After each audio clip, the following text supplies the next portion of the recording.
and welcome to episode 56 of The Eldritch Podblast. I am Margaret. I am Jack. And hello. Hello. My voice sounded a little bit strange in that intro. Your voice is always a little bit strange. It's the first time I've had to extend my voice today. And Was it not warmed up? no, you know, Did you not when do your your voice cracks a me? No, I know you did. But yeah, I do it. I definitely heard and witnessed you doing it. Yeah. It Gotta was warm up. It was like, oh. Hello. Hello. Hello. Hello. Welcome. Hello. How are you? Very good. Good. Great. How are you? I'm very good. I'm fantastic. good. I'm glad Great. to hear it. On good. this beautiful Sunday day, Yep. God's Day, God's day. Yeah. as we always Oh, say. indeed. Yep. Do- You better be praying. Do be loving Jeebus here. Yeah. It's raining. Yeah, I'm fine. Oh yeah, we didn't I'm ask fine. you. Don't we worry. didn't I'm ask fine. you. I'm fine. Why didn't you ask her? It's all right. Why didn't you ask me? This is definitely your fault. No, I'm fine. I was waiting for you to ask, Right. and then I was going to ask. Interesting. I also got caught up saying it was Sunday. Yes. But No, it's okay. God's day. It's Don't more worry. important. I will ask. Yeah, How no, are I'm you? fine. Okay. I'm all right. Okay. Nice. Yeah. Don't worry. That sounds pretty sincere. Yeah, I'm fine. It's raining. It is raining. Very badly. It's raining really bad. It was raining all night last night, which we're in UK. It rains a lot. It rains. Not usually in July. Yeah. Yes. And not really like for that long. I couldn't sleep last night, and it thunderstormed last night. Yeah. It's like every day I want to cut my grass. Yeah. And every time I'm like, okay, I've got a day off tomorrow. Mhm. I've got 2 days off in a row. I'll cut the grass. It's just like, you want to cut the grass? Rain. Well, get ready for the rain, baby. Get ready for torrential downpour. For like a full 48 hours straight. Oh, yeah. Which it pretty much has been. And as soon as the day finishes where I can cut my grass, it just stops raining. Yeah. And then it bakes with sun. Yeah. I could cut it on the nighttime, but I don't want to do that. Yeah. I want to do it in the daytime. And like, you know, the neighbors have kids and stuff. Yeah. Like, you don't want to cut it on I don't want to cut it on nighttime. It's loud. The garden is a jungle at the minute. Yeah, it needs cutting. It's been like a month of me being like, right, my day's off. I'm gonna cut the grass. I'm gonna cut it, and it just rains. Yeah. Thing is though, right? Like, how do you like businesses who have like really neat grass all the time? How do they do it? So you can cut it. Yeah. It's just gonna jam up your lawnmower. Your lawnmower's probably gonna blow up, and you're gonna need to get your hand in the lawnmower. Oh, ew. This is the problem. But the thing is with them, they probably have the ones that you ride on, don't they'll you? have the ones that you ride on as well. Yeah. And there was something else I was going to say as well. In the winter, like, your grass doesn't grow because there's no sun. True. Like, this is the thing. True. In the summer, though, it just grows like mad, and then it rains on all your days off, and then you don't get to cut it, and then you get really upset, and then your garden looks like mine does. And this is a gardening podcast. By the way, I don't know what Dungeons and Dragons is. This is a gardening podcast. Dungeons and Grass. Right, grass and.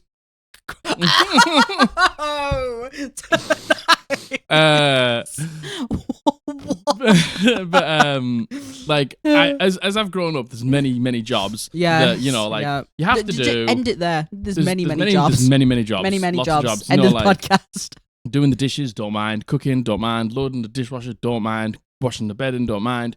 There's loads of jobs that we have to do that I don't mind doing. There's one that I do not like. And cutting the grass? Cutting the grass. Yeah, cutting the grass sucks, man. I feel like there's no enjoyment. I just despise cutting the grass because the lawnmower is so loud that I can barely hear what I'm listening to. Yeah, I know. So then I can't really enjoy like a bit of time to just like listen to something while I'm cutting the grass. Agreed. Yeah, cutting the grass doesn't seem fun at all. I think maybe we have like a really bad lawnmower as well, because you've always got your hands in that lawnmower. Yeah, because I always cut it when it's wet. Yeah. Because I always because I always miss the sunny days. Yeah. Yeah, like the last 2 times I had to cut the grass, I've spent 50% of the time cutting the grass, 50% of the time getting the grass out of the lawnmower that's stuck because it's so damp. Yeah. I hate cutting the grass. Yeah. Despise it. Yeah. In other news, grass is cool, right? Yeah.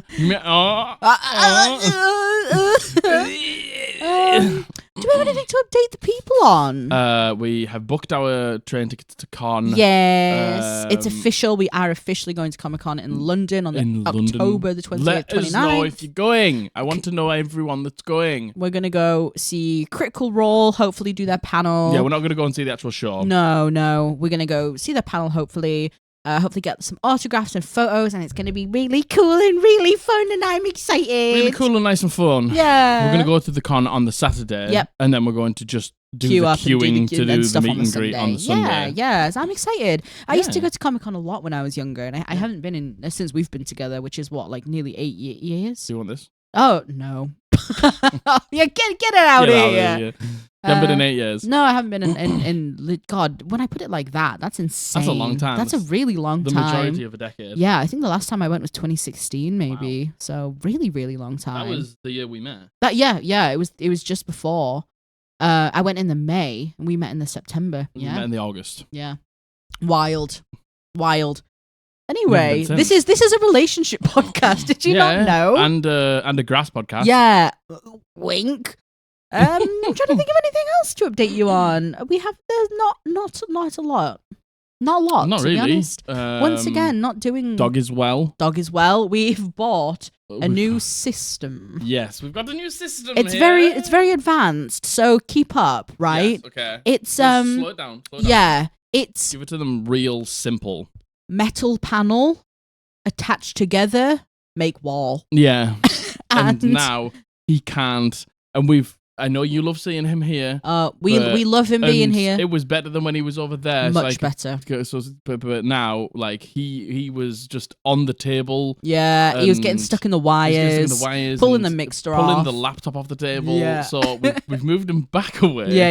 And we've put a wall in between us and him. Yeah, and it seems to have been working. It's just like, those things you put in the garden for like rabbits to play in or guinea pigs to play in. It's essentially one of them. We've just done that. Yeah. And he's going to be miserable. Oh God, yeah. He's gonna be like, but it's better than him getting. The thing is, he has no spatial awareness, so it's the wires. The wires is the problem. It's dangerous for him, and it will be expensive for us. You know what I mean? He walks into them, and then he gets stuck, and then he's like, he pulls them, and then he's like, "Oh, I'm stuck. I need to push harder." Yeah, and then he'll begin to push harder, and then get upset, and then because he's getting upset, then he just panics. Yeah, and then it's bad for everyone involved. Rip it out. Yeah. The amount of headsets, the amount of mics, the amount of USB things that have been broken because he's got caught in them and then ripped them. Bend. They just bend. The thing is, he hasn't done it where he's ripped it out and it's been stuck in yet. Yes, so I think we've been only lucky. Bends. Yeah, indeed. So I don't want that to happen. But yeah, so he's. I can see him. He's there. He's over there. He's chilling just out. Sleep. You're not gonna get him anymore. I'm so sorry. That's just how it is. Not for now. We're trialing a new system. Yeah, we're trialing new systems. So get off my back. Because obviously it's raining, so it should be cold. Yeah. You're wrong. Though. Humid. So now it's nice and warm, and it's raining. Now it's humid. But the things we can have the door open now because he can't escape outside. We can have the door open because he can't escape outside. So the door is open. My legs are getting a cool breeze, which is making me very happy. It's a happy Sunday. It's a happy Sunday. It's Thursday for you. Yeah, but today it's Sunday for me. Yeah. But it's Thursday for you. It's Thursday for you. Thursday is one of the best days of the week, right? Amen. Well, the best Am day I of the right? week is Monday. Correct. Because we release video Podcast. talking on internet on Monday. Podcast. So yeah, that's it. That's genuinely all we really have to catch you up on. Not a lot. It's been chill though. Yeah, it's been chill. It's been real chill. It's just been rolling along. Yeah, It's been nice. Has been. We had 2 days off. Yeah, it was nice. It was good. Friday and Saturday. Yep. And we just did nothing. We just chilled out. We did a Tesco order. Yeah, we did the old. You will know when you're an adult. Boo. No, I don't. Yeah. Unrestful. So unrestful. When you have your days off, one of them has to go to adult stuff. Yeah, one of them has to do all the jobs. Yeah. So one of the days we spent doing all the boring adult stuff, like the food shop and the cleaning, the bedding, and the yeah. And then yesterday we did nothing. So it was nice. Nothing. We played a Valorant for 12 hours. Yeah, we did. And then we ate a KFC. Yeah, I felt really sick all day actually. Yeah. I don't know why. I just got sad tummy in it. My tummy hurts. That's it. That's the life up. 10 minutes. 10 minutes. 10 minutes. That for 10 minutes of gardening podcast. Yeah, gardening podcast. What do you think? Maybe we can call it like Dungeons and Trowels or something like that. Yes. Yeah. Yes. Trowels and Tribulations. Yeah. That's nice. That could be our relationship podcast. Trials and Tribulations. Yeah, exactly. We dig out the weeds of your relationship. Oh my God, you're so good at this. Send your relationship submissions. I'm a professional podcaster. Did you not know this? Yeah. Professional. So, we'll just get into it. We have we have some winners to announce. What, from the Homebrew Challenge? From the Homebrew Challenge. From our Discord that you should 100% join if you haven't already. We have a Discord? As of today, we are almost at 800 members. Yep, absolutely. I want to get to the big 1000. Yeah, today our mod Sherry sent us the server guide and circled 799, which is insane. So thank you so much. I feel like a lot of you have come because of the Homebrew Challenge, which is great. Awesome. We're so glad that you enjoy it and you're excited about it. So I enjoy it. I do. Especially with the new theme being announced, Corrupted. You will have seen on Monday we have a new theme. So each theme will have 3 challenges within it. Will span over 6 weeks. Mm-hmm. The new challenge is up now. It closes on Monday the 31st of July, so next Monday, and the theme is Corrupted. And it's only a character. You have to make a corrupted character, which is just so cool. I'm so excited to read these. I really, really can't wait to read all of them. And the thing is, most people allow they'll tell you, but most people allow the whole, you're okay to use this. Yes. Which could be a new character idea for a lot of people. Which is awesome, or like a BBAG idea, all sorts of things. So the only hard rule we have is please stick to the Discord character limit. Don't send multiple messages. Keep it condensed. Yeah. That's it. Make the character however you want, to be honest. However you want. It. So, tell me. Now, into the past. Let's do the Let's winners. throw back to Yonder. For the Homebrew Challenge number 4. Yonder yesterday. Yonder long ago. Any what? Yonder past. Yonder day before today. Nice. Yonder Homebrew Challenge number 4. Yonder Homebrew Challenge on number 4. So this is the very last challenge that was included in the theme Moon, and it was for a ring. We normally do it so there's 2 runners up and 1 winner. These were so good. This was probably the hardest one to pick from so far. This was definitely the hardest one to pick from so far. Because like with a ring, it's sort of like you just take the shackles off. Yeah, you can do whatever with a ring. You can have it do whatever. Yeah, exactly. And I think people really took the Agreed. And they first of all, again, all the submissions were amazing. Unreal. They were so amazing. We had to pick 3 runners up. 3 runners up. So, 3 runners up. Make that what you will. And 1 winner. 1 wiener. 1 wiener that will be put into the Hall of Fame. Hall of Fame. And you can go and check out the Hall of Fame in our Discord. Yeah, tell them. Look back over all of the winners from challenge number 1 to what is this? Challenge number 4 now? This is what we're announcing? Yeah. So, well done, everyone. Well done, everyone. Thank you so much for entering. It's been really fun. So, shall we just get into it? Go for it. Read me. Write me. Write me an editing note, please. Okay. Thank you so much. Homebrew. Yeah, nice. Challenge. Can you guys hear Jack going, bum, bum, bum, bum, bum? Get off my back. It's like... I have 1 job and I'm not good at it. So, no, that's not the truth. So get off my back. So, the third... there's 3 runner-ups and 1 winner. Yeah, the runner-ups are in no order. Yeah, no order. They are just runners-up. Yeah. So, this first runner-up is... It's only Ratty P from the Discord. Ratty P. This is Ratty Peters. Also, Ia Peters. It's not Peters. It's... Peters. Ia Peters. Oh, you've gone through this. Anyway, he's one of our mods. He's made a fantastic suggestion here. His pronouns are he, they, and for socials, just put nah. Nah, I'm good. So the name of the ring is the Ring of the Moon's Strength, and it is rare and it requires attunement. Nice. The homebrew mechanics. The ring has 7 charges. While wearing it, you can use as an action to utter one of 3 command words and cause one of the following effects. The first command word uses 3 charges to create 3 motes of gravitation that look like small orbiting moons. As a bonus action, you can move them within 60 feet of you to cause a 10-foot sphere of gravitational energy to erupt. Any creature contained within the sphere must succeed on a DC 15 Constitution save or have their speed reduced to 0. The gravitational energy fades at the start of your next turn, and all creatures previously restrained return to their normal speed. The second command word uses 2 charges to grant 1 creature within 5 feet of you true sight up to 60 feet until the start of your next turn. And the third command word uses 1 charge to cast Fairy Fire without using a spell slot. The ring recharges 1d6 plus 1 charges each night at midnight, and on a full moon, the ring fully recharges. Nice. Again, it's all the options. It's having. I do like options. Not any of them are absolutely crazy, and I think that fits in its rarity of being rare. Yeah. And like I do love. It's nothing crazy, but when that comes off and you say somebody's in attack of opportunity range with your wizard and you're like, nah, I'm going to try and get them away. You plant that thing 10 feet away. Yeah, and then you fail their save. They get sucked away. Your wizard's free on their go to run away. Yeah. It's it's a clever use. It is. True sight. It may not come in all the time, but when it does, it'll be clutch. You're going to be like, and then Fairy Fire is just just a great spell without having to use a spell slot for it as well. And I don't know if it counts as concentration, but I imagine it would just be free concentration. I'm not certain. I'm not certain. They're great 3 uses. I love all the options, and again, you're once again seeing the idea of like gravity of the moon and true sight and Fairy Fire, and I love that thematically. Yeah, I love that. So the description of the item. Description of the item: a silver ring with small shards of the moon set into it, and the symbol of a crescent moon. The creation of this item is a mystery, but many tales say it can be found in meteors fallen to Earth, or that it appears on the night of a lunar eclipse. And Ratty P very graciously says others can use this if they want to. Love that.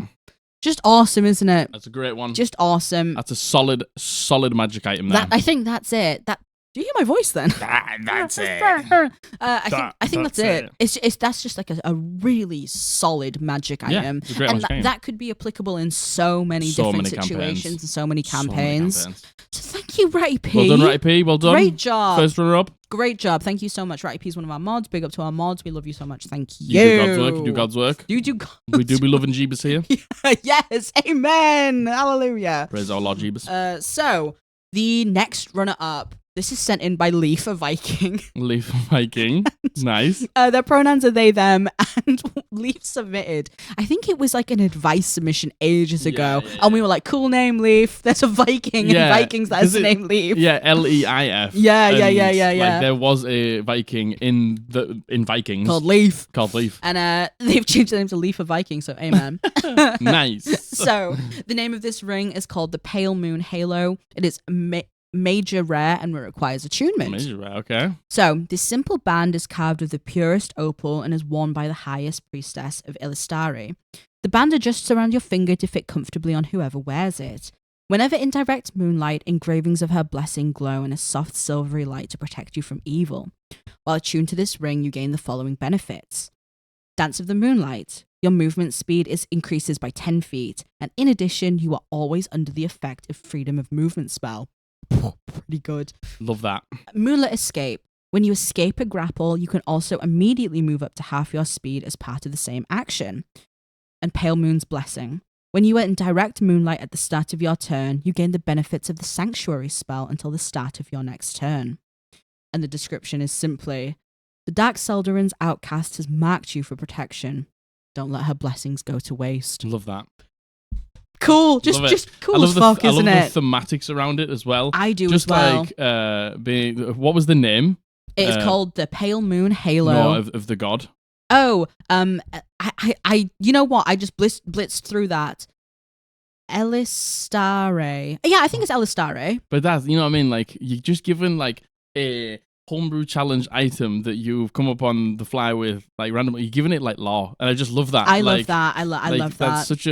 It just makes the item just come to life. Completely and like that little agreed. bit, like do not waste a blessing. Yeah, do not waste a blessing. Love that. 10 feet of movement, so strong. Nice. Freedom of movement, so strong. And then escape the grapple, you can move, and then I love the thematics of when you're under moonlight, Sanctuary's cast on you. That's just really cool. Like if that's you fight at night, I'd love it. It's great. Thematically, really, really cool. Yeah, it's just, and that's just like, look at Ratty P and then look at Lief. Yeah, I know. Like as we say all the time, it's like two completely different items, both based around the moon, that are both heavily themed. Yes. Moonlight. Yeah, and then both amazing in their own right. Very well done, Lief. Thank you, Lief. Congratulations, Lief. A Viking. Congratulations. And then this is the last runner up.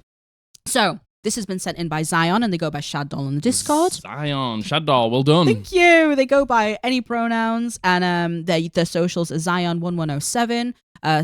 Hashtag 2209 on Discord. But their socials are normally just Zion1107. I will, of course, leave links in below. And they consent to use, they said, God, yes. God, yes. Please. So, the name of this item is the Band of the Moonlit Waltz. Oh, I love it. The mechanics, they have 3 charges and 1 attunement, 1 hour attunement by dancing. Use 1 charge to grant yourself the ability to dodge as a bonus action or gain advantage on 1 performance check. Use 3 charges to designate 1 creature the same abilities, but only while within 5 feet of you. And then I will read this part after the description because it's relevant. Okay, go for it. The description is, this band was once a pair of beautifully etched rings. The silvery band particularly depicting love and infinity. It has since floated around from host to host, hoping one day to find its lover and eternal partner. Years and years have passed, and many a host has either lost or died while wearing this ring. Many speak of a hauntingly beautiful piano playing from nowhere when one dances a waltz while wearing this ring.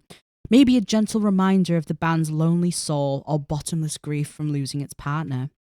It is rumoured that if you ever find its partner, that they both would combine and grant the wearer their boon forever.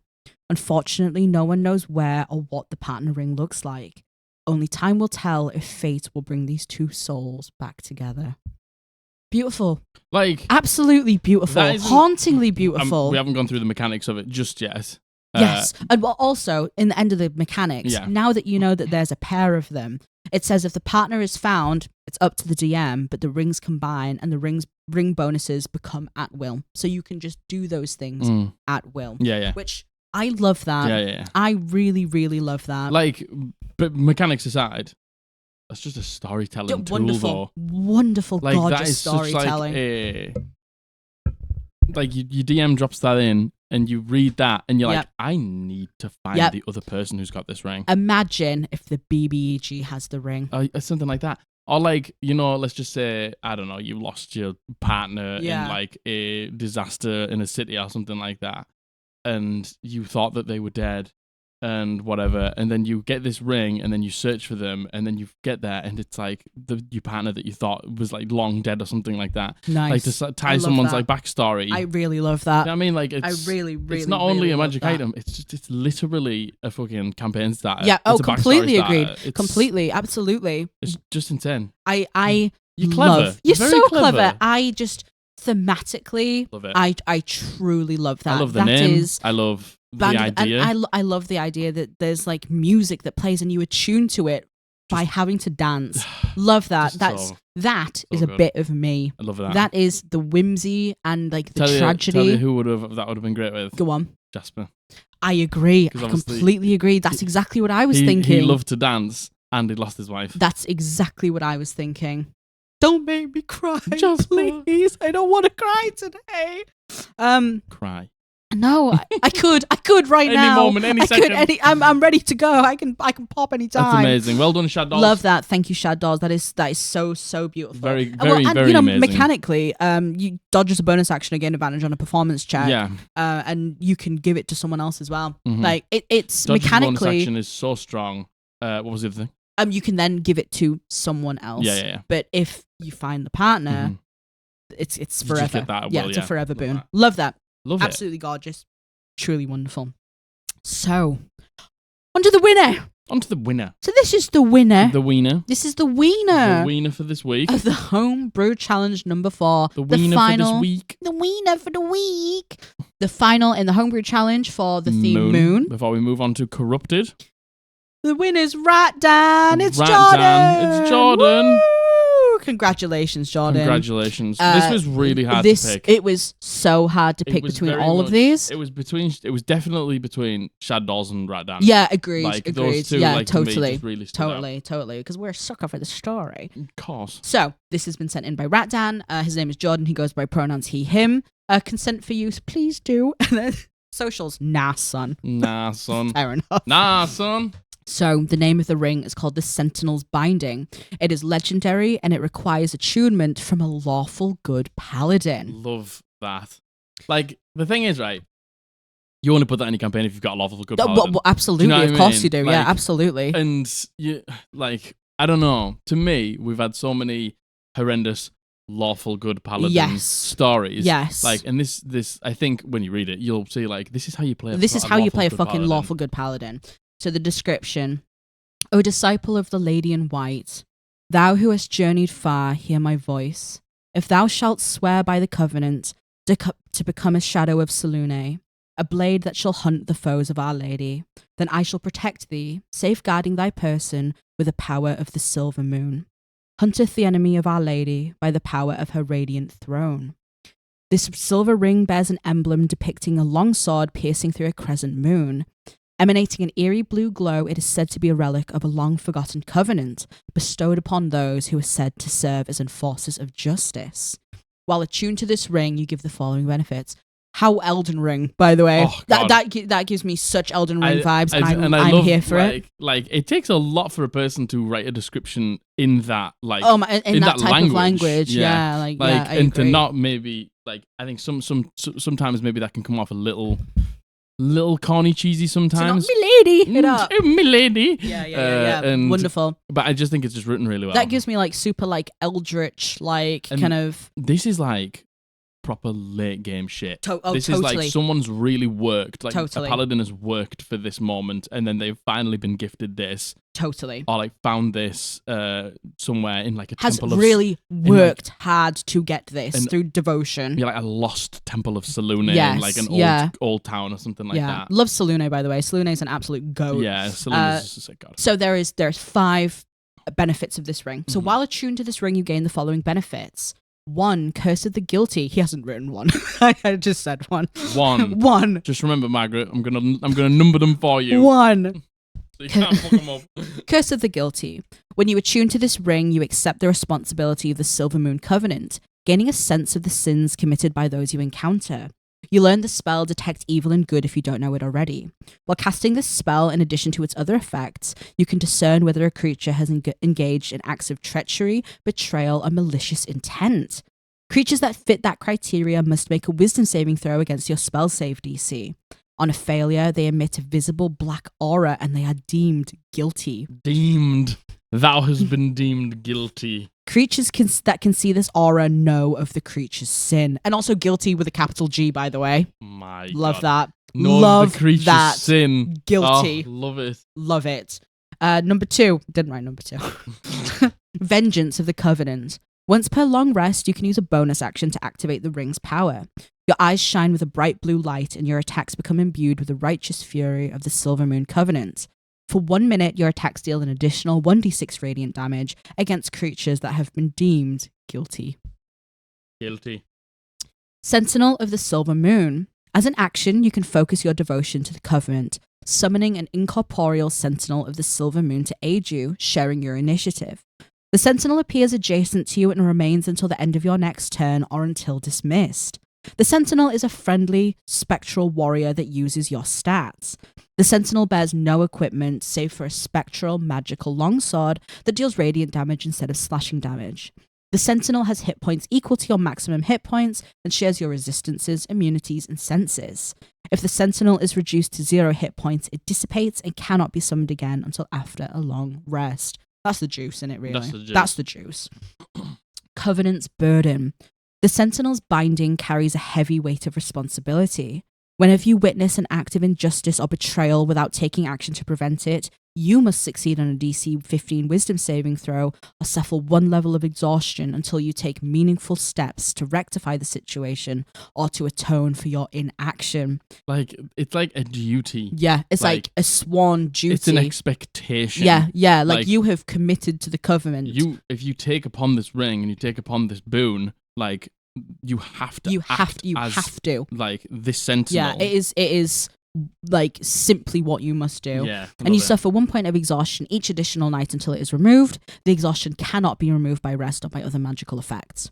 And finally, this is why I picked this one. This is exactly why. Moonlit Vigil. If the wearer of this ring would die, their body and the ring fade into blue translucent light. Their soul leaves their body, traversing across the plains to go beyond the veil, joining the Lady in White and her court of champions, only to leave her side the next time one would request the aid of a Sentinel of the Silver Moon. So that that sentinel that you summoned with that is the previous champion. How who wore the ring. Fucking cool is that? It's just so clever. It's so thematic. It's not just like here's all this benefit. It's like, no, you get the benefit because you are like devoting. Yeah. You are like of this cause and nothing more. And you're willing to sacrifice if you don't follow through with these things. You're willing to sacrifice and take the penalty for it. Man, and again, you know, do you ever do that thing where like you are like something so cool and it's so like haunting or tragic or whatever, you want to cry? That makes me want to cry. It makes me want to cry. Don't know why. It's just so good. So good. I think I might even use that, you know. I think that's absolutely awesome. I love that so much. So good. What an amazing, well-written, incredibly well thought out, specific use, but I can't imagine Lawful Good Paladin. That's perfect. I love that. It's very, very well written, very well thought out, very well done. And again, like Selûne, like in terms of Faerûn, the actual official D&D lore, she is the goddess of the moon. Perfect. And like, mwah. It's, you know, it's legendary as well. Yes. This is something that you get in This is not something that you get at level 5. This is like end game shit. Absolutely. This is so good. Yeah, absolutely. Well done, Jordan. Well done, Jordan. You go into the Hall of Fame. You're in the Hall of Fame, baby. You're in it. You're in there. So deal with it. So thank you.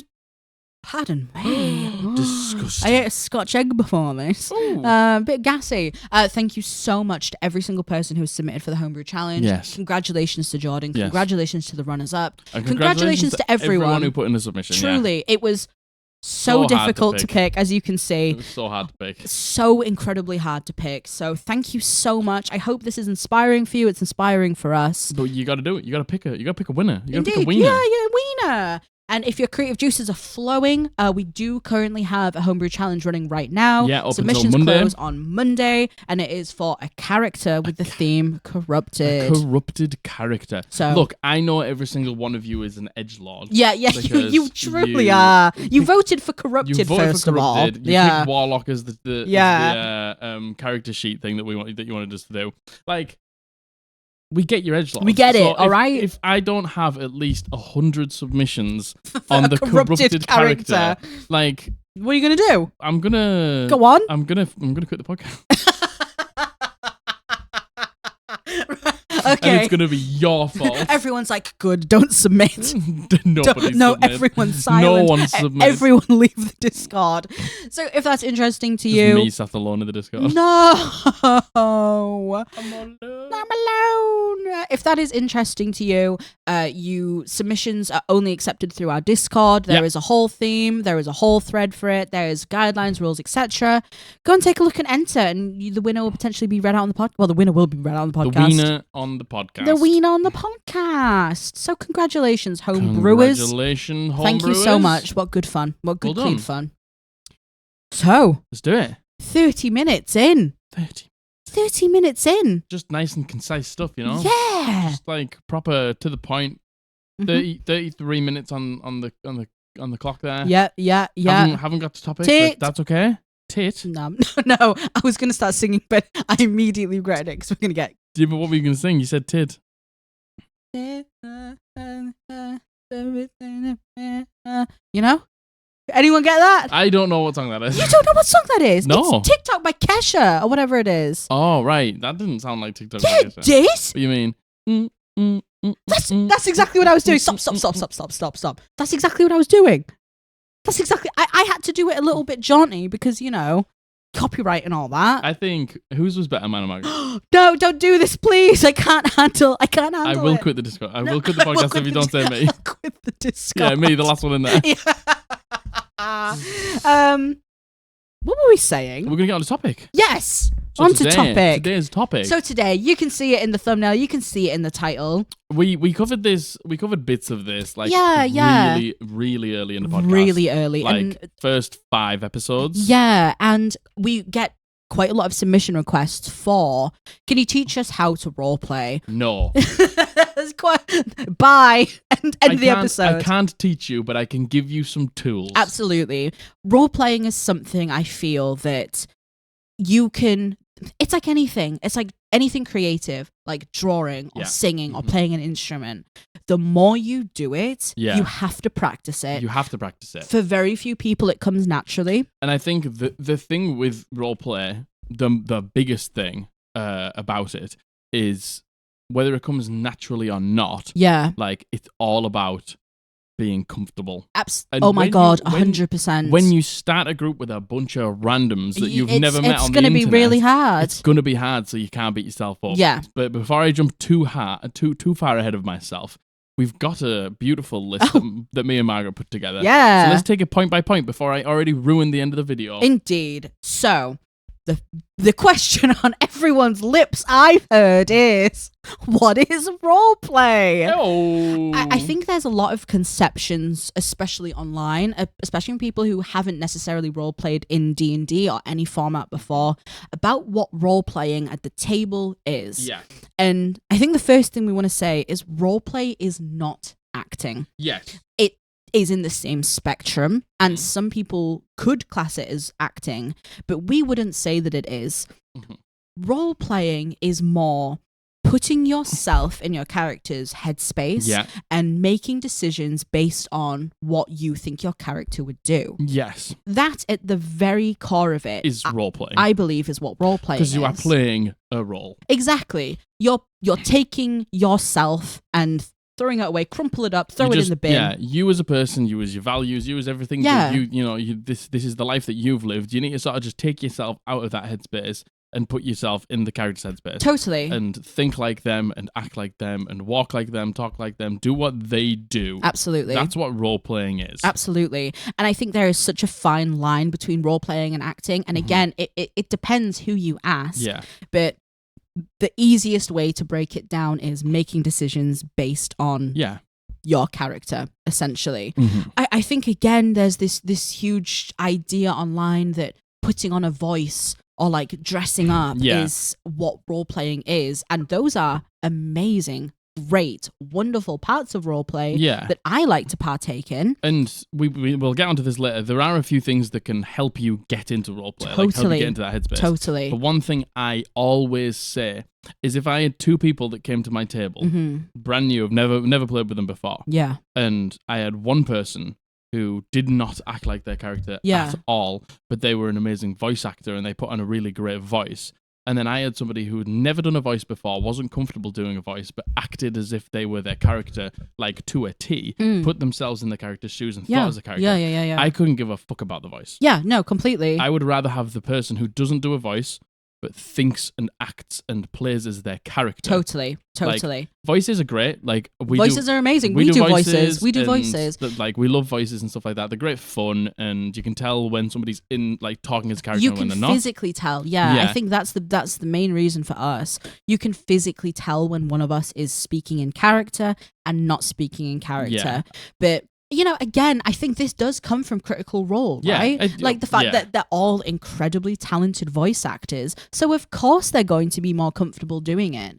But it doesn't mean that you have to. And it is absolutely not necessary. No, it's not necessary. Not at all. Don't let anyone tell you that it is. And for people who aren't good at voices, like, you don't have to do an accent. Yeah. It's not about an accent. Let's just say you want to do something slightly different because you want to differentiate yourself at the table from your voice and somebody else's. Yeah. You can literally just make your voice a little bit deeper and talk like this. You can talk a little bit slower or a little bit softer. Yeah, I'm not going to give examples because I'm not good at voices. You can turn it up and do something like this. Or something like, you know what I mean? It doesn't have to be like, this guy's fucking Texan, so I have to talk like this all the time. Yeah. You know what I mean? Like, you can just do something really subtle to your voice. Totally. And make massive changes. Totally. Like, look at, case in point, I know I'm fucking using Critical Role, but, Liam did Vaxeldan, who was this edgelord, and then he did Caleb Willowgast, who was literally German. Yeah. And then he's done Orem. No, he's done Orem. He's just gentle. He's just a softly spoken, slightly higher gentle pitch. Yeah, it's nothing crazy. And I think he's a great example of like Agreed. Somebody who can do the voices. Do the voices. Illidan Stormrage. She can do the voices. Illidan, like from World of Warcraft. Yeah, he comes with a new character. And it's almost just his voice. Yeah, agreed. But you can tell. Totally. It's the way he acts at the table. Yeah, totally. Agreed. So, again, the voices, the physical acting, the dressing up, that is something that are amazing, wonderful tools, and I like it too. But as long as you're thinking about your character and what they do, you're role playing. Yeah. And I played with a woman before who didn't do a voice, but she did a really great job of acting as a character at the table. Yes, she really did. And she had this thing where she'd get nervous, she'd like twirl her hair in her fingers. Yes, yeah. And she'd like clasp her hands together. And as soon as she was like talking as herself, she'd just like sit at the table normally. Yeah. She didn't do a voice, but you could tell as soon as she was in character because absolutely, there was one little thing. Those little mannerisms came in. Absolutely, and, completely. Like, that's a great way to do it as well. Yeah, completely. So. There you go. That's the question answered. That's what roleplay is. Well, that is what it is, and it isn't. Yeah, exactly. Honestly, roleplay is so personal to every single person. Like, to me, roleplay is the voices. Roleplay is the monologues. Roleplay is the sayings, the beliefs, everything like that. To you, roleplay could literally be looking at a situation and going, "Oh, my character wouldn't walk in there." Do you know what I mean? And there's something also said to you may not like to talk out loud as to be like, oh, I say this. It's like a lot of people like to do the whole, but my character does this in this situation. He walks over here and he looks at this fireplace broodingly as the fire lights him from underneath.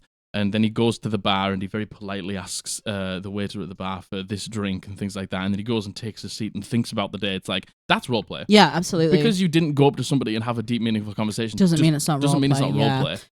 And there's no such thing as role playing wrong as well. Yeah. I think that's what people really worry about. It's like, I don't want to do it wrong. Yeah. Like, I don't want to do X, Y, and Z. And there is no such thing. There's no such thing. As long as you, again, as we said before, as long as you're thinking about who your character is, what they would do with each situation and how they would act. Yes. That is roleplay at its fundamental. Completely, totally. And, you know, now that the kind of the question on everyone's lips is answered, it's, you know, you're like, okay, I understand. It's thinking about my character. Now, how do you get to actually know your character? Like, how do you form ideas, beliefs, actions, motives for your character? And how do you make sure that you are at least thinking about them? Yes. Because your character is not a static thing. Your character is going to constantly change and evolve, and that's fine. They shouldn't be a static thing. They shouldn't be a static thing. There is a lot of characters that are static things, and that is actually, in my opinion, an issue. Yeah, I agree. I think it's important. Your character's like you're different from how you were a year ago, 6 years ago, 10 years ago. Like, even from when we started the podcast to now. 6 months ago. Like, we are different people. Different people. Because, like, you know, like, life happens to you. Totally. Experiences happen to you. Totally. So all of these things that your character is experiencing, battle, friendship, loss, like meeting new people that you would probably never meet before, kings and queens and nobles and things like that, that is going to change.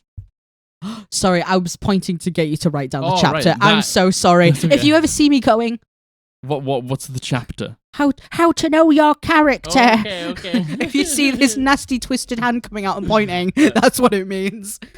So yes, how do you get to know your character first? I was still making a point. I'm so sorry. I was still making a point. Now I can't remember it. No, you were saying that. I don't know what you were saying. I'm so sorry. It was like all of those things, all of those experiences are going to change a character. Like, yes, let's just say a very big one and a very simple one, but a very effective one is my family was poor. I hate rich people. Yeah. And it's like, maybe along the way you meet a rich person who isn't greedy. Yeah. And they give away their wealth and they look after the people in the town and stuff like that. And it's like, maybe that like slightly shifts your ideals, because if you meet that person and you hate rich people and you don't go, well, maybe not all rich people are bad. Yeah. Like, then you aren't growing. Yeah. You aren't evolving. Yeah. You aren't changing. Which is an issue. Yeah. So your character will change, and you know, it's important that you recognize that change. But let's say you've thought up a character and you're going to go into your first session and you want to role play, and you're like, how do I actually get to know my character? Yeah.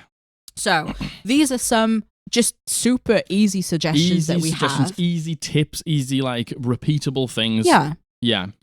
So in the actual book, in character creation, there is something called ideals and bonds, right? These are like kind of pre-written, predetermined things in the book that you can choose that define your character. Yes. Now, I'm not saying you have to stick to these 100%. We don't. we kind of make up our own ideals and bonds, right? These are great for new players. 100%. You might be like, oh God, I have to think of stats, think of class, think of subclass, think of race, think of everything. Yeah. And then you're like, oh God, now I have to think of a backstory. And now I have to think about who my character is. Yeah. Like, these are like easy, quick go-tos that you can take and use to begin your role-playing journey. Yes, totally. And they're simple things, just like I leave no man behind. Perfect. Or something like I want to feed the poor, etc., etc. Like, take that from the book, I leave no man behind. Like, what does that mean? Yeah. Let's just break that down as one. Mm-hmm. I leave no man behind. Mm-hmm. Combat. You're like winning this fight, and you're having a great time, and your wizard starts to get wailed on. It's like, I'm going to go over there, and your DM goes, you're going to take an attack of opportunity. Like, you go, I don't care. I don't care. I leave no man behind. Yeah. And you take that attack of opportunity. You put yourself in danger. It's like, there's a roleplay instance. Absolutely. You're in the middle of the town on a market day, and your naive rogue tries to steal a loaf of bread and gets put in prison. Yeah. And everyone's like, oh, well, let's just sack them off and go. It's like, no, we have to break them out because we leave no man behind. Yeah, and absolutely. Let's think of a plan. It's like that one sentence defines how you begin your journey. 100%. And, that is an example, but any ideal or bond you think of from the book, made up yourself, as long as you have that at the back of your mind when you're making decisions, that will make your choices so much stronger and therefore make your roleplay so much stronger. Exactly. Like, that's the most important thing, I think, is always having a set few things that are important to your character and thinking about them when you make a decision. Yeah, it's like you get asked a question. It's like, and maybe it's like a slightly bigger question than like, shall we go to the tavern or shall we just go to sleep? You don't have to think about I leave no man behind in that moment. No, yes, of course. But like maybe there's a really big decision to be made. It's just like all you need to do is look down at your character sheet, look at that bond or that ideal that you've got, and be like, okay, how does my character attack this situation? How does my character respond? Like, what's their attitude? What did they say? Yeah. And there's also nothing wrong with, in moments like that, taking a minute to really think about your answer and think about your actions, because it's the same in real life. I'm sure there's questions people ask you where you have to actually think about it, and you are yourself. So it's completely fine to take a minute and ponder it. So that's really the first thing we would suggest. And to be honest, the next point kind of feeds into that. It could be as simple as 3 things they like, 3 things they don't like. They don't like stealing. Oh. Rich people are stealing. They don't like stealing. Yeah. They don't like killing. Are they a pacifist? Yes. Yeah. Do they not like farming? Do you know what I mean? Like, do they not like agriculture? Yeah. Do they not like just the human race and the stain that they've left on this earth? Yeah. Do they like hugs? Yeah. Do they like a certain type of food? Do they like warm cooked meals? Yeah. Is that like as soon as they get to the next town after the big adventure, do they turn to the group and say, right, come on, we deserve it. We need a home cooked meal. We need a hot meal totally. Totally. And then like that just drives roleplay. It does. It really does. And that's as simple as 3 things they like, 3 things they don't. Yeah. Like simply put. Like that was it. Like with Jasper, like he liked keeping things tidy. Yeah. He liked dancing. Yeah. And like that was it. And that forced so many roleplay moments for me. Yeah, it did. Like when people like were done eating, like I'd be the guy that was just like, 2 minutes. Yeah. And I'd leave the conversation to pick up all of my stuff to like go and take it over to the bar and neatly stack it and stuff like that. Because that was just who he was. Yeah, totally. And, totally. Just like little things like that can just make your made up character an actual person. Yeah, absolutely. That people genuinely believe in because they have things like that. Yeah, I completely agree. And once again, just small things like that will really inform the decisions you make as a character. I agree. The next point is kind of the thing that's the most important to me personally. And again, you will see how it's so completely different for every single person. This might not be something that's as important to you. But for me, when I craft a character, I always consider their relationships. Yeah. I think about things like their family, their friends, if they have gods, do they have companions? Yeah. Like, that is always my character's driving force. 100%. Like, including the party as well. Yeah. Like, do they still have their parents? If they do, where are they? Have they left them? Have they ran away? Were they sent out? Do they not have their parents? Why don't they have their parents? What happened to their parents? Exactly. Do they have a lover? Yeah. Is their lover still alive? And like when for Margaret, there's like when I'm dungeon mastering for Margaret, that's actually quite easy because she gives me so much.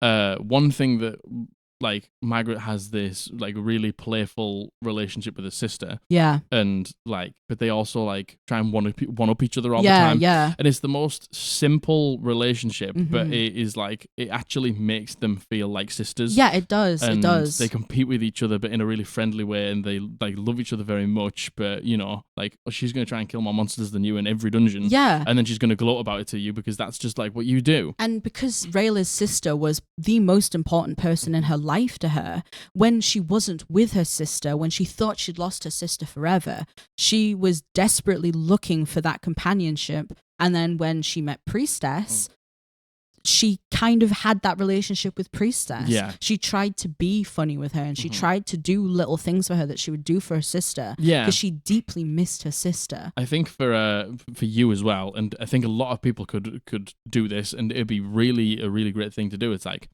have they lost something or a relationship that they have like Jasper, he lost his wife. Yeah. You'd lost your sister. Like you'd lost your parents as well, but your sister was the main thing. Yeah. It's like what you lose in your backstory, can you look to find in your group? Absolutely. And that is a really fantastic way to like build bonds totally. within a group. And that's exactly how, you know, again, personally, I did it. Was I thought about what she'd lost and what she yearned for, and she found it in her party. And that is such a great way to build connections, like you said, within the party. So to me, relationships are a huge thing. And again, they can shape your character so much. 100%. Rayla's sister shaped her whole story. The whole thing, bottom to end. You know what I mean? So think about who was in their life. Why are they in their life? Why are they not in their life? What people then do, which is I think is a mistake, it's like they'll draw out the entire town and then be like, oh, I know this blacksmith, I know this person in the pub, and I know this person here, and I know, and it's just like, you don't need to do that much.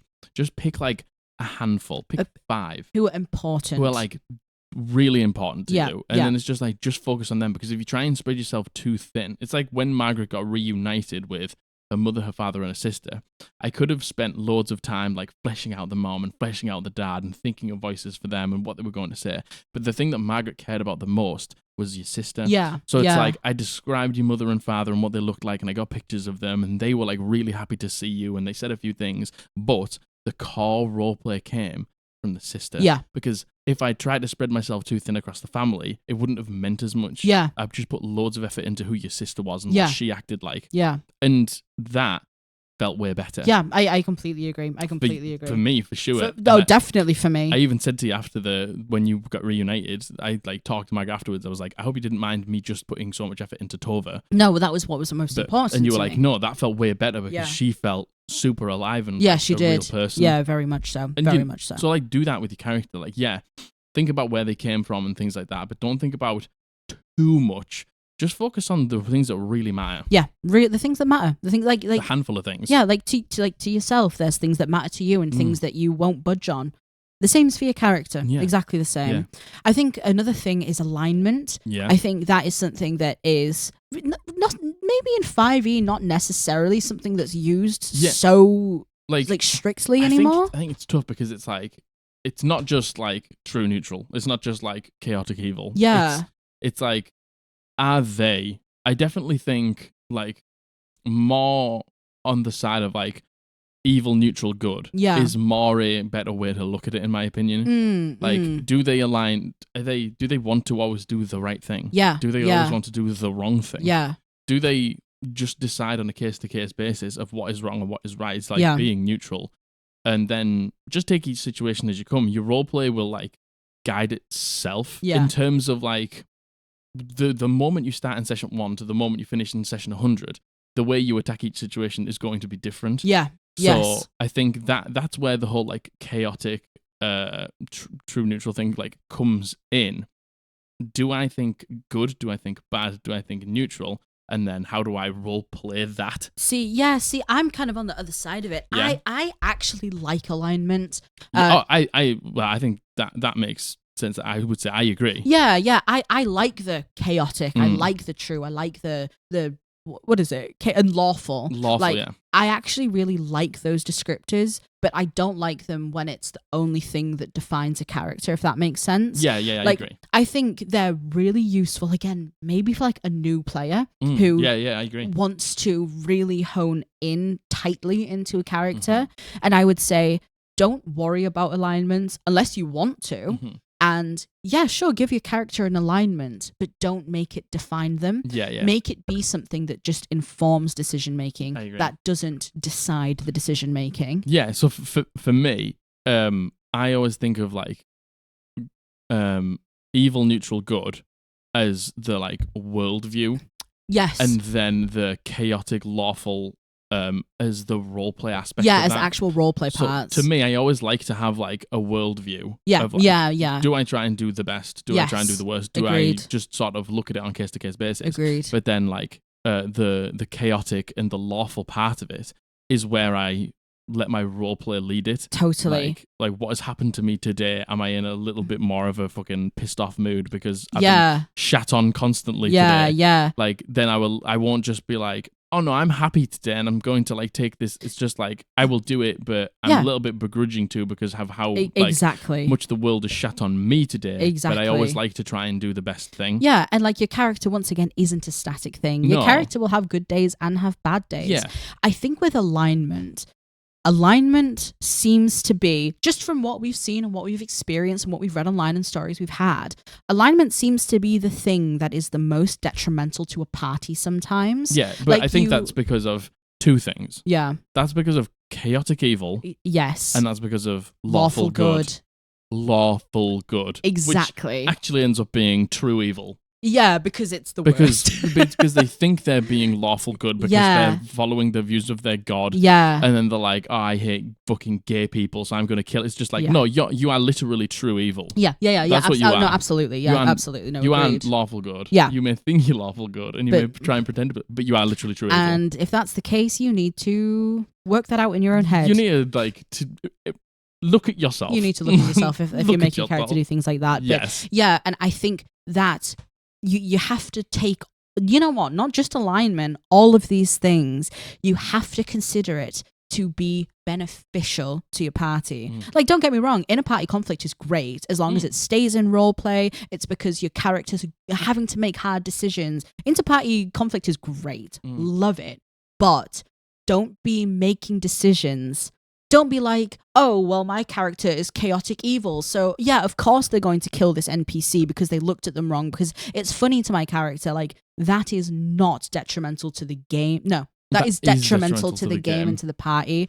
And I think that I don't even know if that can be construed as roleplay. Do you think that's just someone masking their that's feelings? Yeah, like maybe I'm bored. Maybe I'm not enjoying what the DM's giving out. Maybe I want to just see how the other players react to how much of a fucking asshole I'm going to be. So I do those things. Yeah, potentially. To me, that isn't roleplay, because it's like you need to think of this world as a real thing. That's living and breathing. Yeah. And the people are going to act how people would act in this world. Yeah. Because there is a hierarchy system, jail is a thing. Yeah. So if you just go around killing people, it's like, you do realize you're just going to go to prison. Yeah. I think, that is maybe a completely separate conversation. That is maybe a little bit of a different conversation. But do think about what would be the benefit of your party. And, I think for some people who only see in black and white, potentially maybe people who see in black and white go, oh, my character is this, I have to do this. But if it's to the detriment of your party, you don't have to do it. You're not doing wrong by your character by not doing it. And like, you can play. We got a stitch on TikTok the other day.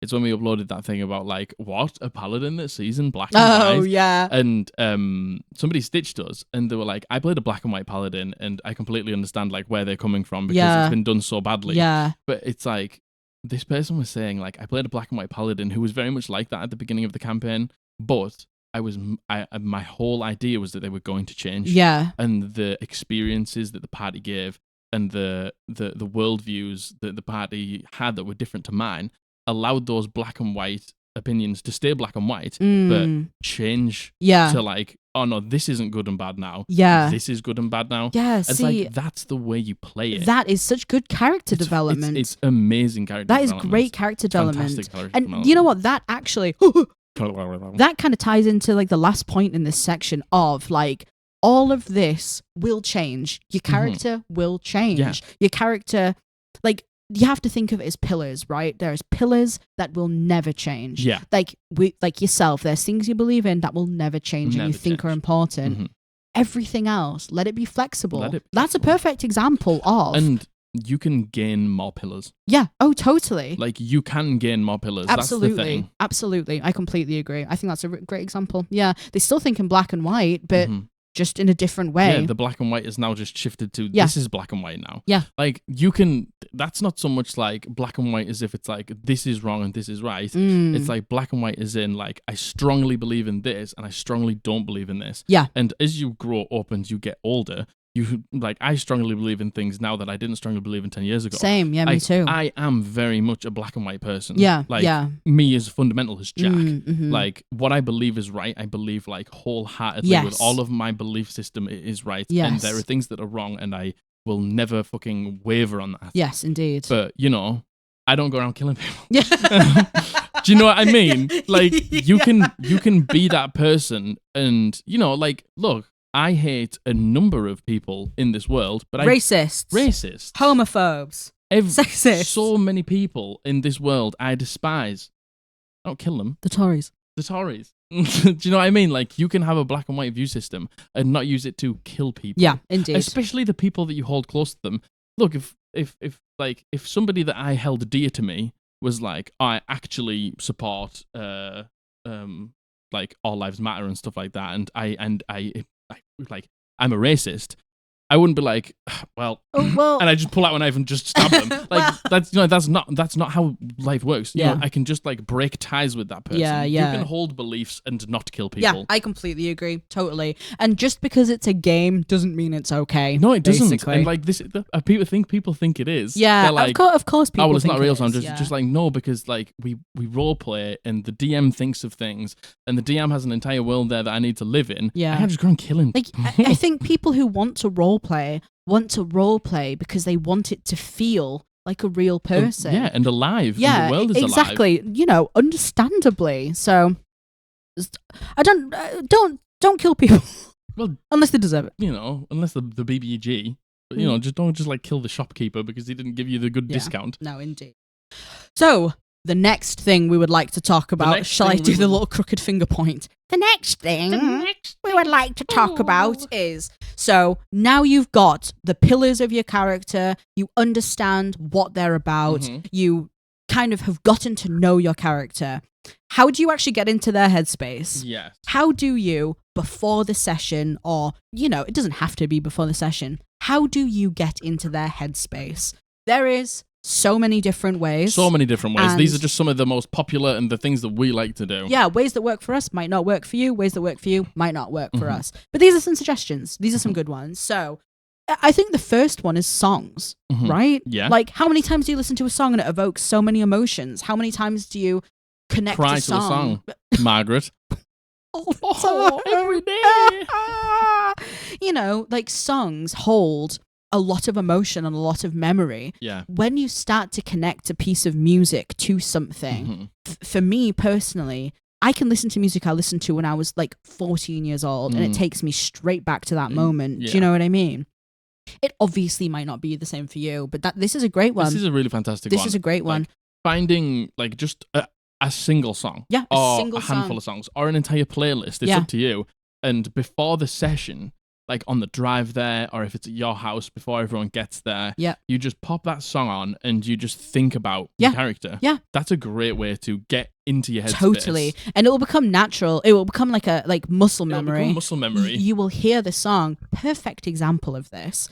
When I DM'd, I had everyone send me 3 songs that were relevant to their characters. And I will always,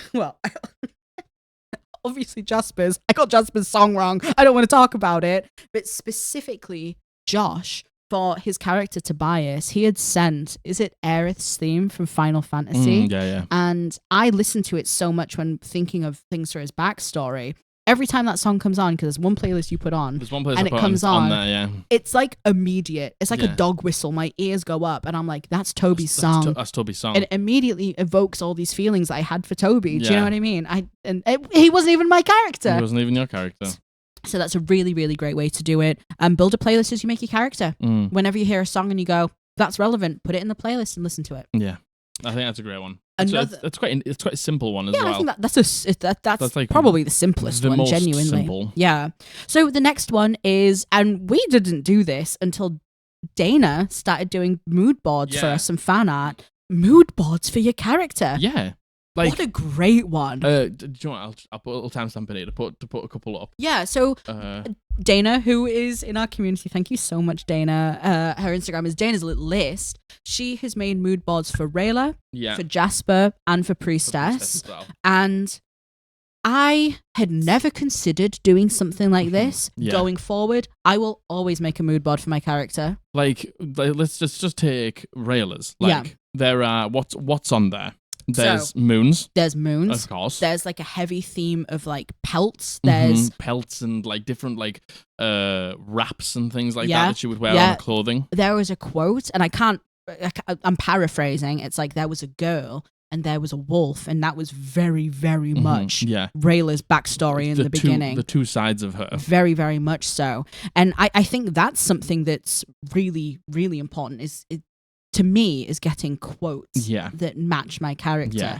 And for Jasper's as well, there was the dance hall, the snow-capped town. Yeah, the graveyard. The graveyard, obviously of his wife, and there was the very, very to him important the court. Yeah. Which basically depicted his entire life. Yeah. Of who he was and was not. Yeah.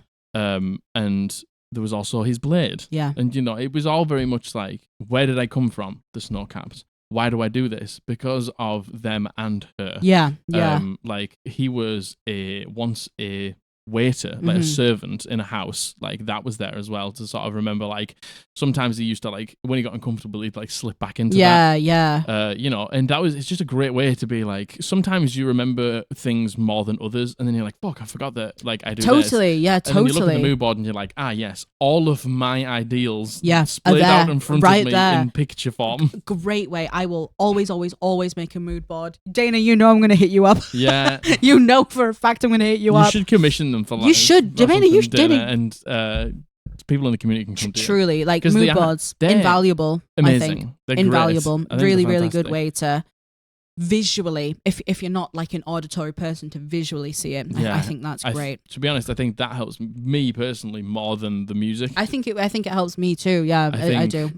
Like just looking at literally like taking each point and doing like a 3x3 of like 9 blocks and being like every single one of them is like a different aspect of my backstory. And you'll remember as you're going through and curating it, you'll remember the feelings that you're thinking of and the thought process you had when putting them in too. Exactly, when you were thinking of them originally. Yeah, exactly. And it just takes you back to that. And I think it's interesting to see how they change as well. Yeah. Like how much they do change, because Rayla, even from that, has changed a lot. I think it would be good to do like a mood board at the beginning, a mood board in the middle, and a mood board at the end, and to see like how they compare. I completely agree. That's another good one. Yep. The next one is journaling. Journaling. Again, this is something that I personally don't do. I wish I could. I think I would really love doing it as well. Yeah. I would love writing like journal entries as my character. Yeah. That was something that I feel would really bring me closer to her, but I'm too lazy. We got this from Ginny D. Because Ginny D did a challenge where it was like, for a week, she took part in a challenge that got you closer to your character. And one of them was making a journal, writing a letter, putting together a mood board, thinking of songs. And that is such an amazing tool, I think, especially in the beginning. And I think what it's great for is like, let's just say you begin to adventure and you've never adventured before and you've never really like fought things before. You've never really met that many people. If you like write down at the end of the day in your character journal, this is what happened to me today. This is how it makes me feel. This is how it makes me feel. That's what I think it's good for, to get into the headspace of how you feel. Yes. So that's what I think not a mood board. That's what I think the journal's good for. Yeah. Is like writing down how everything made you feel. Totally. Because then it sort of gives you like, all right, my character acts like this. My character reacts like this. Yeah. Like, because you may like things may happen to you. Let's just say a character dies at the end of one of the sessions. Yeah. And the DM's like, okay, we'll leave it there for this week and then we'll come back to it next week. You get to go home and write the journal. Yeah. And you get to like actually really write out to reflect the things that you feel about that situation. Yeah. Which can basically lead you roleplay the next session. Oh my God, totally. So you've written out and you're like, actually, I think I feel like this and this is how I'm going to act next session. Yeah, yeah. Then you go to the session. Yeah. And then you can be like, okay, I wrote my journal. This is how I feel. This is exactly how my character's feeling. Like, yeah, this is honestly how my character's feeling. And it just empowers the role play from there. Yeah. Truly, in any situation, how does my character feel about this? And it's so weird that you give the example of a character dying, because in a way, I kind of do something similar to journaling. I take all the notes. Like me and Abby are like the session note takers. You were the session note taker. Abby takes notes, very important notes, poignant notes. Abby wrote last session. Abby wrote one thing. Igneous gets Mjolnir. Spoilers. But yeah, I'm the note taker. So there's often times where I go back over the notes and it evokes those feelings in me. And when I actually first make a character, I go through and I think of situations where I could apply like quotes, I suppose. I don't know why I do this. Every character, Rayla and Willow, I always find like a funeral passage to say if someone were to die. Don't know why that's the first thing I always go to. That's great roleplay. But that's something I always prepare. I always have something prepared if someone dies. I do quotes. I do quotes because I like to play a wise character normally. Yes, me too. Because I think I'm wise as a person. No, you are wise. But you are. I like to play a wise character. Yeah. So I like to have those. I find a bunch of quotes that, like, the whole thing was about Jasper, is he was like clean and tidy. Yes, so it's like, you know, like a tidy life means a tidy mind. Which meant he could always like think clearly. Yeah. And like I just find some of those quotes, and sometimes they end up being like what he sort of like. They end up being sort of his mission statements sometimes, and they like lead his role playing moments. Yeah, I look at some of those quotes and I'm like, how would he act here? Yeah, I think, you know, an example I have of that with Willow was a quote that I got from her because she was just a little cinnamon roll. Was even the tallest tree started out as a seed in the dirt. Yeah, and that was something the other character, Dimmy, he was really struggling with coming into his own, and I remember she said that to him once, and he was like. Yeah, and that became like their thing. It became, he was like, "You're my tallest tree." And it was so sweet and very cute. And they got married and it was very nice. Anyway, you know, things like that. But like, you know, that's like, that was perfect for Dimmy. Yeah. Because he was basically at the beginning of the game, he was a seed in the dirt. Yeah, definitely. Grew into an extremely tall tree. Exactly. Like, that was very much his character development. Yeah, very much so. So I think that was very, very good. Yeah, I think getting just a few things, like a few quotes that they can live by, a few sayings that really define them is great, and throw them on your mood board and put them in your journal. Yeah. I kind of touched on it, reading over previous session notes. Yeah, that's a great way to get into it. Great way, get you back into the mindset of what happened last time. And you can gear up into. And I think sometimes, like, even just remembering what happened last session and you being able to talk about it is fantastic roleplay. Totally. Because one of the hardest things with roleplay, honestly, is starting. Oh my God, it is. Each session, it is. Doesn't matter how strong you are of a role player. Yeah. Like, just saying the first thing can be hard. It is. So reading over your session notes and be like, oh yeah, we saw that T-Rex last time and I was scared. The session starts and you turn to the party and you go, that was a scary T-Rex. What about that T-Rex, huh? You know, and then like boom, the roleplay starts. Totally. And like that's a great initiator. Yeah, it is.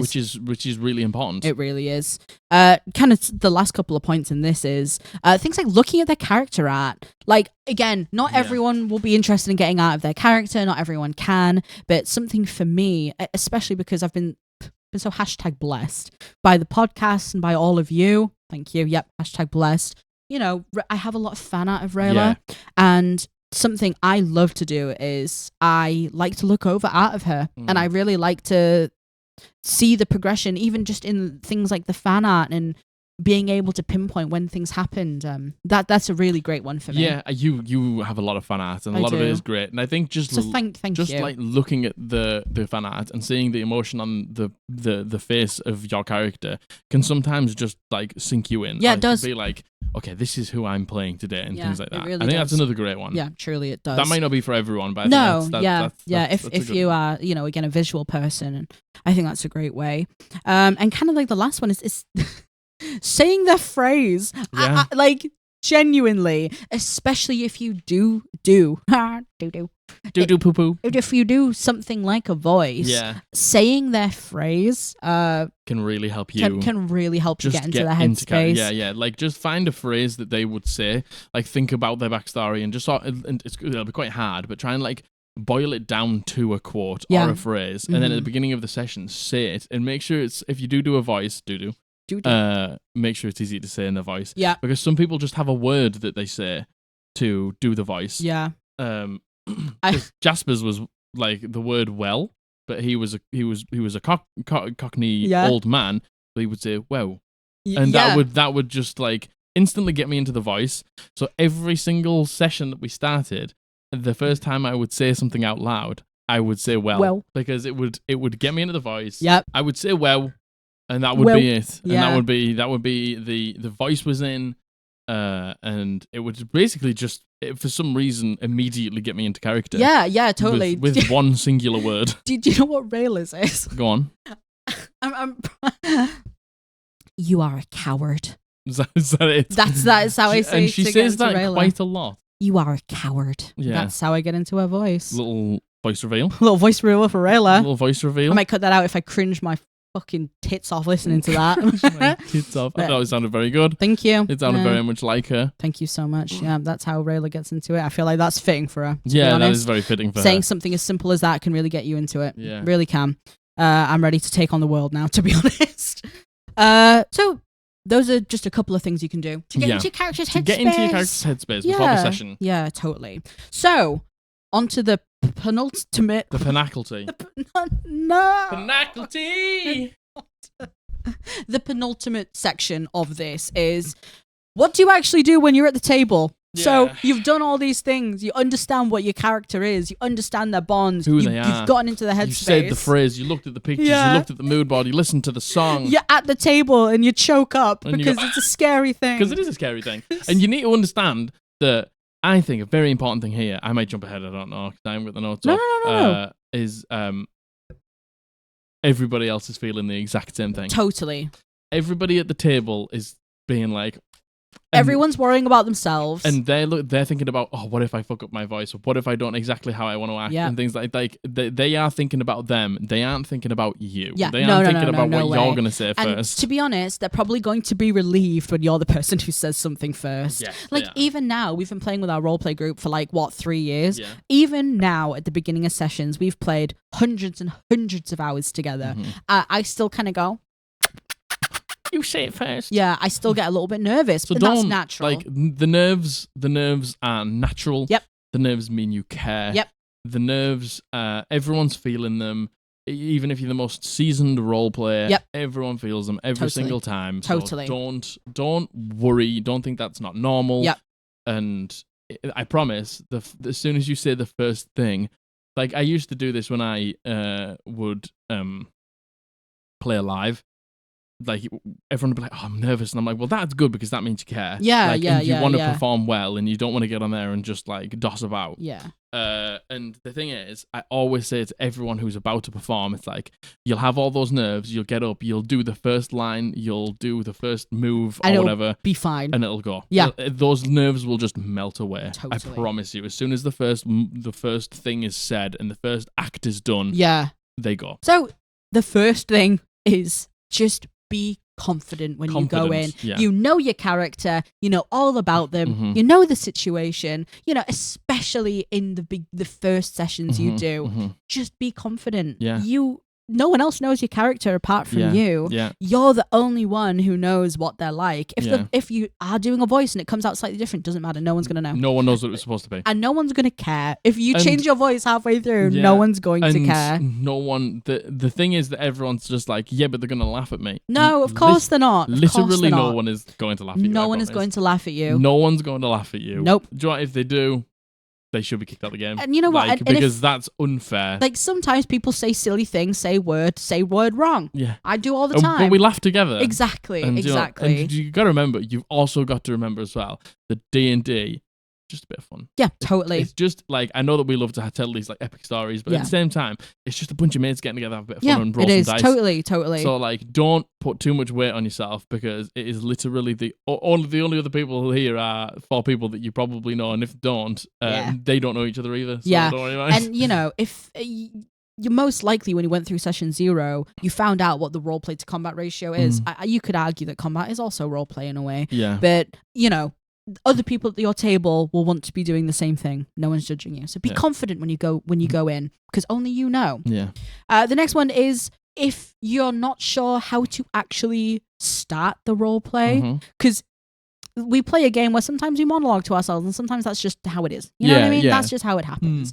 But a really, really great way. A tool. This is a literal weapon for your RPing arsenal. 100%. And it will always be relevant throughout your first session to your very last session, is start roleplay by asking a question to another character. Like, let's just say you walk into the tavern and all of the seats are taken apart from this one orc gentleman that is another person in your party, and he's eating a bowl of porridge, and you go over and you sit at the table with him and you say, "How's the porridge?" Yeah.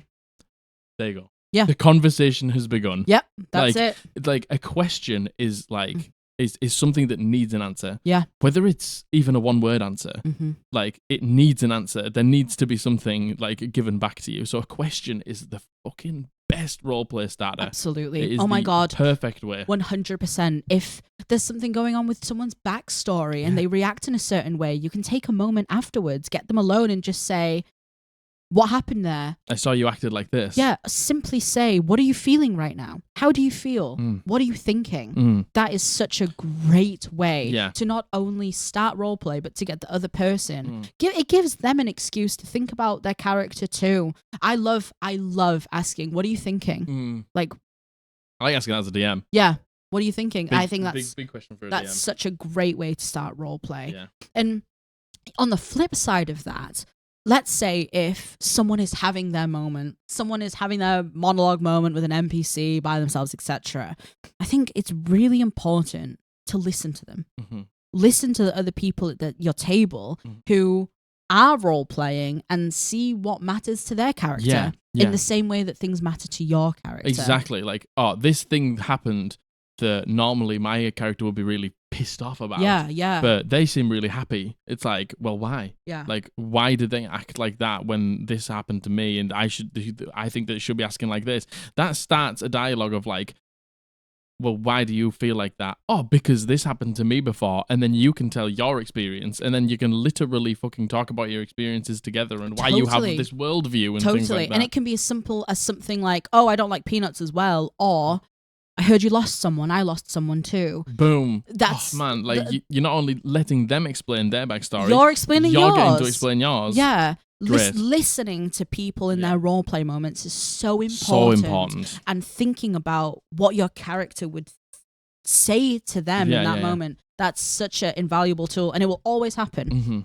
It will always happen. You will always, every single session, have many, many, many multiple times to be able to do this. Like, it's that's the invaluable tool. I think is listening. I agree. And roleplay breeds roleplay. Roleplay breeds roleplay. Like, if you begin to ask a few questions, everyone at the table's like, oh, well, I'm going to ask a question. Yeah. And it's like, oh, they gave this answer. Yeah. Oh, well, I would have had this answer, so I'm going to say this. And it's just like, roleplay breeds roleplay, and that is absolutely at the beginning of a session when everyone's just a little bit. Yeah. As soon as somebody takes up the mantle of asking the first question, everyone else is going to go along with it. Thing, everyone else like thinks, oh, we're comfortable now, let's do it. And then it goes from there. Absolutely. And you know what, even more long-term than that, like if someone can see that you're always going to them and after a fight, after a conversation and saying, oh, what do you think of this? What do you make of that person? Do you want to do this? They're probably in the long term going to be like, they're going to ask me these questions. I might ask them those questions too. Like when you involve someone, it makes them more likely to reciprocate 100%. and more likely for them to involve other people too. Yeah. Like, you know, this is perfect case in point. When we first started your first campaign, it was the first game Josh had played with us. And I think it was Josh's first D&D game in general. Yeah. So he wasn't sure exactly how to play. We weren't sure how he was going to play. But because me and Matthew are such heavy role players, he immediately felt comfortable. Because he saw you two. He was, oh, this is normal. Yeah. And that allowed him to act that way, even though that might have not been how he would have attacked it in another group. Yeah. Because he saw how our group was, he immediately felt, oh, well, that's normal, so I'm happy to do that. And now Josh is like a super strong role player. Yeah. Because he's been in that environment. And because we made sure to involve him. Yeah, 100%. Like, we made sure, like, don't get me wrong, we're really strong role players. So there was moments, of course, where it's just me and Matthew taking up all the air naturally. But, you know, we made sure to involve him. Yeah. And that's, again, involving people is the key to like role playing. If you see somebody in the group who is always the quiet one, they might be happy being the quiet one, but as long as they feel involved in whatever way that is for them, that is important. Like, just literally, we're having a conversation, and the louder people of the group, all right, we've come to this decision, but you realize that they haven't said anything. Just literally turn to that member of the group and be like, what do you think? What do you think? Anything you'd change? Even if they agree, if they say, oh, no, I agree, all the points you made were really great, I think that's a good plan, they feel like they've been part of that involved. Decision. Exactly. So, and roleplay comes more naturally to people than others. Again, 100%. roleplay is something that you learn over time and you practice and you get better at. 100%. People will naturally be able to do it better. Yeah. People naturally won't, and that's just how it is. Kind of on the other side of that is, don't let the other people at your table dictate your character, right? Don't let them dictate what you're going to do, what you're going to say, how you approach things. We've talked about it a few times. I feel like a lot of people, when something potentially bad is going to happen to the group. Take, for example, our session recap that we did on Monday. Matthew was like, we should go back and get these things. He made a calculated risk and it failed. We weren't like, no, you shouldn't do that. No, don't do it. It was a bad idea and we all knew it was, but fuck me, it was a great roleplay moment. Yeah, it was great. And like that is just because somebody in the group says no, like, I don't agree, doesn't mean that's it. No. Doesn't mean that's the end. Totally. Like, you can have a discourse about why you think something's right and somebody else thinks something's wrong. Yes. And, you know, like, does it come down to does it come down to a vote? Does it come down to like, well, you said no, but I'm going to do it anyway? And if it fucks up, does your character learn from that? Just because maybe sometimes the loudest person in the group says no, doesn't mean that thing doesn't get to happen. Totally. I totally agree with that. Don't let other people tell you no to things that you want to do for the benefit of your character. Yes, there's a huge difference between being a detriment to the group, like murder hoboing someone or doing something that is obviously like harmful. Like that situation that you said there, like Matthew wanted to do it because he knew that getting the diamonds before you took another fight was the best plan. Was probably the best plan. Yeah. But also you were so inequipped to do it. Yeah, we were so spent. He was at that like, point. well, I'm not. I think I should go. Yeah. He was basically like putting himself on the line for the betterment of the group. Yeah. And first of all, thank God he did. No spoilers. Thank God he did. Thank God he did. Thank God he did for a number of reasons. Yeah. And, you know, he wanted to do it. I think the most important thing is people in this game are going to want to do things. Yeah. And it's important to support them, even if you don't agree with it, as long as it's not detriment to the party. Let them do it. Yeah, I agree. Allow them the space to do the things, and they'll do the same to you. At least they should. They should do. They should. The last two are kind of things about backstory, really. And when we were putting this together, we were like, when you roleplay your secret moments, you had a really good example of this with your character Hamilton. Yeah. So, when you roleplay your secret moments, they can be secret to the characters, but they don't have to be secret to the other players. Exactly. So what happened with Hamilton was if you haven't watched our previous videos about where we rate our backstories, his whole thing was he was part of a very famous family of monster hunters. Yeah. And he was like coming up, starting to go out on his own jobs, like being quite successful and stuff like that. And his parents were getting a little bit older, so they would stay at home a little bit more. And he was like carrying on the family name. Yeah. His parents were the bane of the vampires of the world. Mm-hmm. Like they were like the people who always thwarted their plans, killed their leaders. So while he was out on the job, vampires, basically clans of vampires who would never work together, banded together, attacked his house and turned his entire family into vampires. Yeah.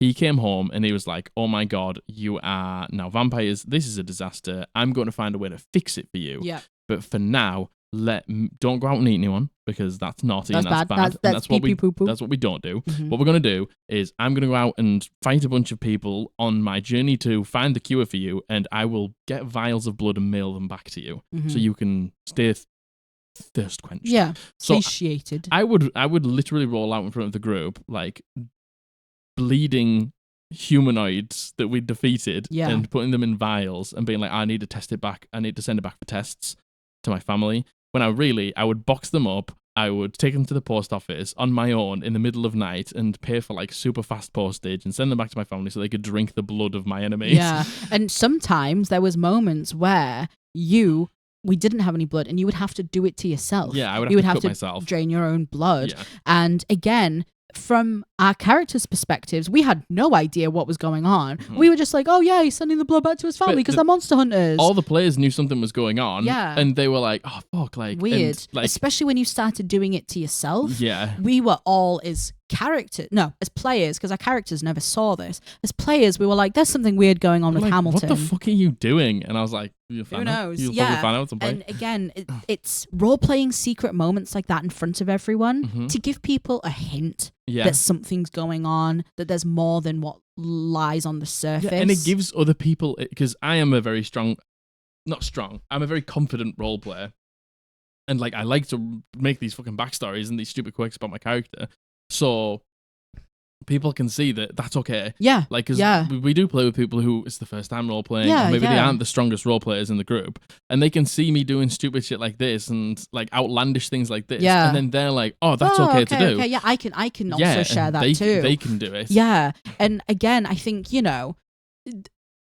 I wouldn't say it's metagaming, but we all saw that. And then our characters would make a point to try and be like, I'll come to the post office with you, Hamilton. Yeah. I'll come with you, don't worry. And, that's not metagaming because it's not detrimental to the party. No. It's just you gave us a hint something was going on. Because I want to tell the story. We took the bait. And because of that, we were like, oh yeah, we'll come with you. Yeah. What's that? And your character knew mine quite well, yes. like before the campaign started. Yeah. So like, you wouldn't really ask any questions, but then other people would. Yeah. And they'd maybe ask you. And I would be like, oh, he's always done it. Yep. And that starts discourse in between the party. Totally. Like, do you know what I mean? It's just totally. great. Like, and then, when you say things like that, people then go, can I make a perception check to see if I saw him go? Yeah. Do you know what I mean? That's great. Yeah. I think then subtly doing things like that in front of the party without the characters knowing, but the players knowing. Mwah. Oh, and then, like... That's the juice. Then the next morning, I saw you sneak out last night. What'd you get up to? Yeah.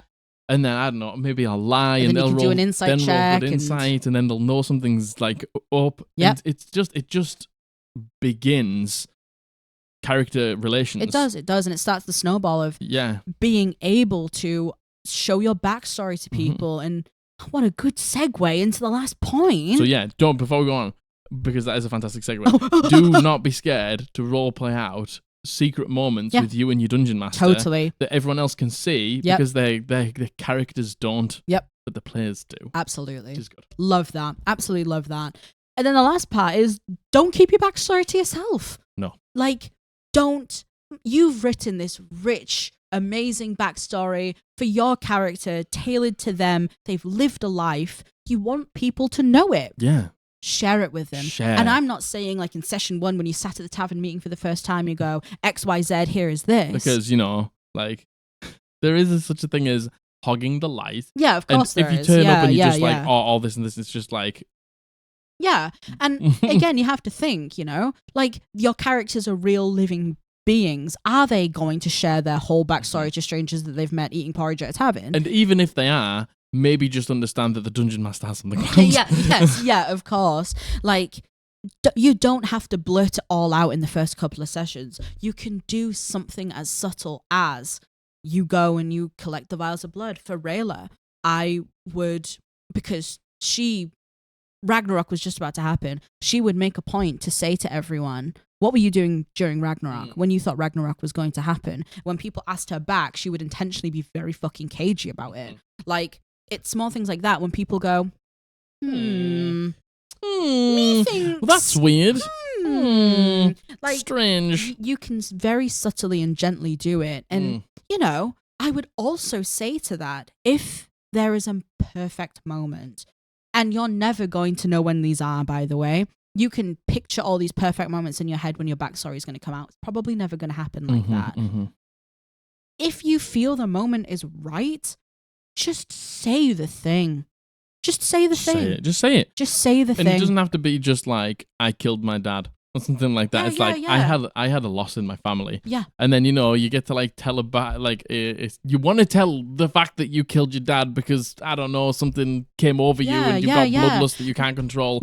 And you know, but then you just say, I lost somebody really close and dear to me and I feel like it was my own fault. It could be something like, I don't know, you see a child with their father, you're sat at the tavern and they're having a good time together and your character makes a point to watch them and you can see that they're visibly in thought, they're upset about it. Do you know what I mean? That's great roleplay. It's things like that. Yeah. And if the moment arises and you feel it's the right time for your character to just blurt out the backstory, do it.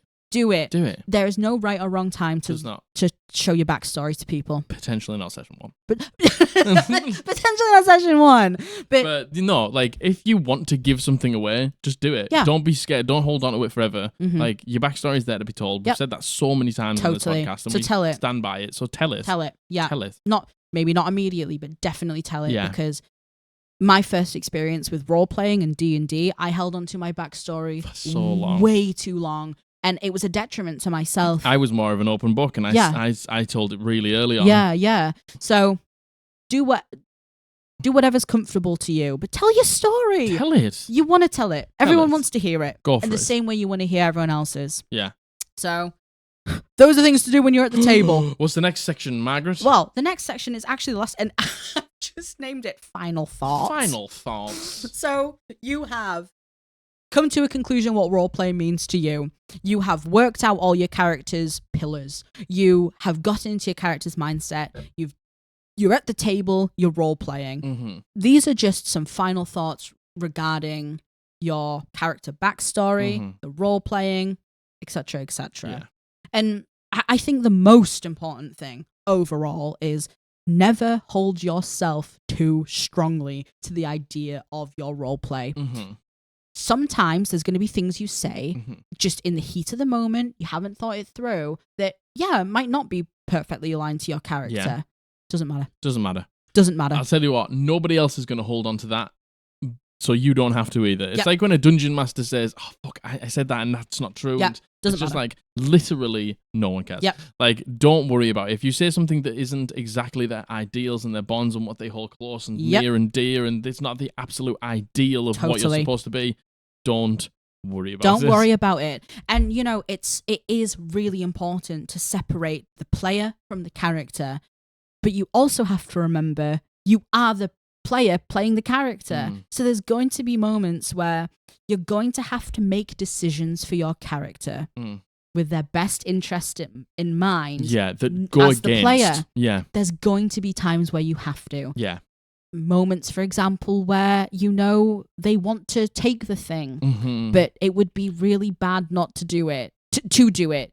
You are not going to make your character do that. Yeah. There's going to be moments in a fight where maybe you have to run. Yeah. And your character would never run before. But you have to. But you know you need to because otherwise you're going to TPK. Exactly. Yeah. Like, separate your character from your player. Yeah. But sometimes you do have to think not as your character. Totally. You're for piloting the betterment of the game. Exactly. Yeah, I agree. Don't beat yourself up for that. Don't beat yourself up. Don't beat yourself up for that. There has been so many times where I've been role-playing or doing something and Margaret has had to make the decision instead of Rayla. And there's moments where I'm like, I shouldn't have done that, but no, I should have, because it was for the benefit of Rayla and the game.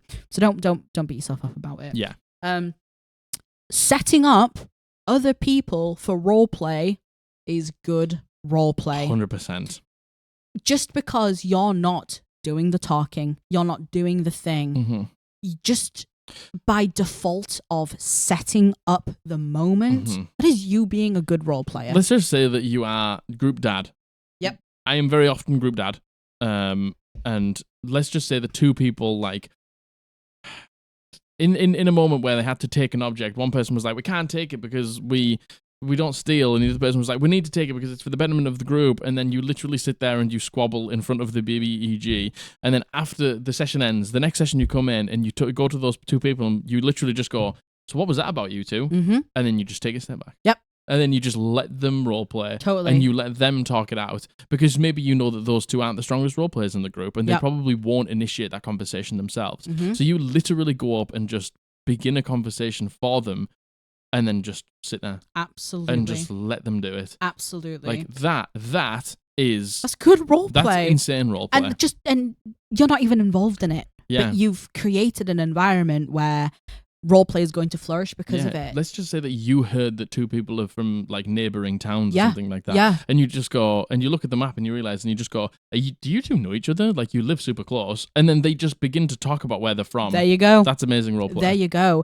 Moments where you can see a character is thinking or is in anguish or anything. There's a roleplay moment where something could come out about their backstory. You could just go up to them in character and just say, like, who were they? And that could completely start the infamous monologue from the character about who they lost and why they were important. And why they're here. Exactly. Like, why aren't they at home? Exactly. And you got to remember, every single person there has a story to tell. Otherwise, they'd be sat at home doing nout or recording a podcast, like we are right now. Totally. Do you know what I mean? Like, why are they adventuring? There's a story, so fucking ask them the question. Yeah, absolutely. Totally. And just because you are not doing the talk and walking the walk does not mean you're not role playing. No, like, instigating roleplay is fantastic roleplay. Absolutely. Completely. Yeah. And really, the final thing is there's no such thing as role playing wrong. No. We said it in the beginning. We're going to say it now. There is no such thing as doing it wrong, and no one can tell you otherwise. Yeah.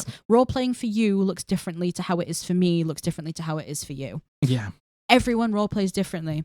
Everyone holds things more important than others. And it's so easy to sit at your table and see someone role-playing in a certain way, and you going, oh my God, I'm not as good at role-play as them. They're doing it this way. Incorrect. Roleplay to you it's just such a personal thing. It's like you can sit at the same table and be that sort of person who just narrates what they do and isn't great at like holding the conversation. But the fact that we know like what they're thinking, how they're acting, everything like that is fantastic roleplay. Yeah. Whereas somebody might just be great at holding a conversation with NPCs, so they talk to the DM loads. Totally. And that's great roleplay too. Totally. Roleplay is completely different, and you can have a group of people who roleplay completely different that work completely the same together. Yeah, yeah. And they might be jealous of the way that you roleplay. Exactly. And again, only you know your character in and out. Yeah. And even then, there's going to be things about your character that evolve and change. So you don't. Your character's fluid. Yeah. So don't ever beat yourself up about maybe not making a decision that's completely correct. Yeah. You haven't failed them. You haven't failed your table. Nope. Something as simple as really thinking about what my character would do in this moment is wonderful roleplay. Yeah. I agree. It is. It really is. I agree. And really, if there's any advice we can give, it's that. Yeah. It truly is that. Roleplay is not about anyone else. It's about you. It's about you. It's a personal thing. It's a very personal thing. Yeah. And like we've said, like nobody can tell you that you roleplay wrong because there is no such thing. So don't let them. Yep. And like stick to your guns and roleplay how you feel comfortable. Because if you're comfortable, you'll do the rest. You'll do the best roleplay. Agreed. Voice, no voice. Listening to music, no music. Doing a journal, no journal. Voices are not roleplay. Yeah. That isn't roleplay. Yeah. Agreed. So I hope that helps. That's about it, really. Yeah. I think I really hope that helps. I feel like a lot of the roleplay guides are like mechanically how you can roleplay. Yeah. But I think, and that, first of all, amazing guides. Like, those are the types of guides I listened to when I first started D&D that really helped me. Yeah. But, it's so personal to you. Yeah. You have to find what works for you. You do, and like I think we love to roleplay. Yeah, roleplaying is the reason I play D&D. Like, it's the reason I play D&D as well, and to like tell my backstory and things like that. So I think maybe it's definitely a longer take than most people's take on roleplay. Yeah, definitely. But, I hope you found something of value here, because there's a lot here. And the thing is, that's because there's a lot to roleplay. Totally. Roleplaying is genuinely a lot of consideration. Yeah. It's a lot of thinking. And it sounds like a lot. I know it does, but it really isn't. No. It becomes so natural when you get those pillars. You work out what's important. Yeah. It's so natural. It's so easy. Role-playing will come just as naturally as being you. Yeah. Do you know what I mean? Yeah. You just have to work out those first couple of things. Agreed. That's all. That's all role-play is. Thinking of those first couple of things and sticking to them, to be honest. But be willing to change if you need to. That was good fun. That was good fun. I enjoyed that. I like that. That was just a massive chat. That was just a big chat, wasn't it? That was just like an hour and 20 minutes of chatting. Yeah, a lot of chat. lot of chit-chat. Wow. Yeah, that's a good one. I like that. I hope you enjoyed it. Yeah, I hope that was helpful. That was good fun. Please let us know if you enjoy videos like this, if you like us kind of going over like stuff like this. I know we kind of maybe have different takes to other people, and this isn't a mechanical guide how to role play. No, everything that we do, we do it because we speak from experience of how we've done it. Totally. And you know, like some people will be like, "Well, that was fucking shit," and there was nothing. It's like that's because that didn't help you. But there's a lot of people here who would probably listen to that and be like, "That's a good tool. I'll use that. That's a good tool. I'll use that." Probably things that we've said in here where people are like, "What the actual fuck?" That's stupid. Which is completely understandable, by the way, because roleplay is so subjective. It's so personal to you. So yeah, like I hope you enjoyed that. Let us know if you enjoyed that. I enjoyed that. Did you enjoy that? I loved it. I thought it was great. Me too. I like the chatty ones. Yeah, me too. The Really chatty ones are good fun. Yeah, I agree. I need a wee so bad. Right. Roll them out, Jack. Roll them out. You've had your fill. Yeah. If you like the video, click the thumbs up down below. You don't realize how much it helps. Hit the bell icon to be notified when we upload videos on a Monday and a Thursday. Thank you. Leave a comment down below. Go on. Thank you. Leave a comment down below with your favorite roleplay tip or your favorite roleplay moment. Yeah, thank you so much to everyone who has left a comment. Thank you so much to everyone in the watch party. I know that we're currently in a watch party right now. And subscribe if you haven't. I know most of you have, but that also helps the channel a huge amount. Mm-hmm. Check out our merch. Neither of us have got it on right now at www.eldritchpodblast.co.uk. Is that right? Yeah. The link will be down below. Also, we've got an Etsy shop where we sell all sorts of mugs, gift cards, spell cards, character journals, all sorts of gifts and goodies for your D&D table. I love you. I love you. Midge Rat loves you. What the fuck, Jack? Bully Rat loves you. You Jat. I'm Jat. And from us at the Eldritch Podblast, we love you very much. And we will see you on Monday. Bye.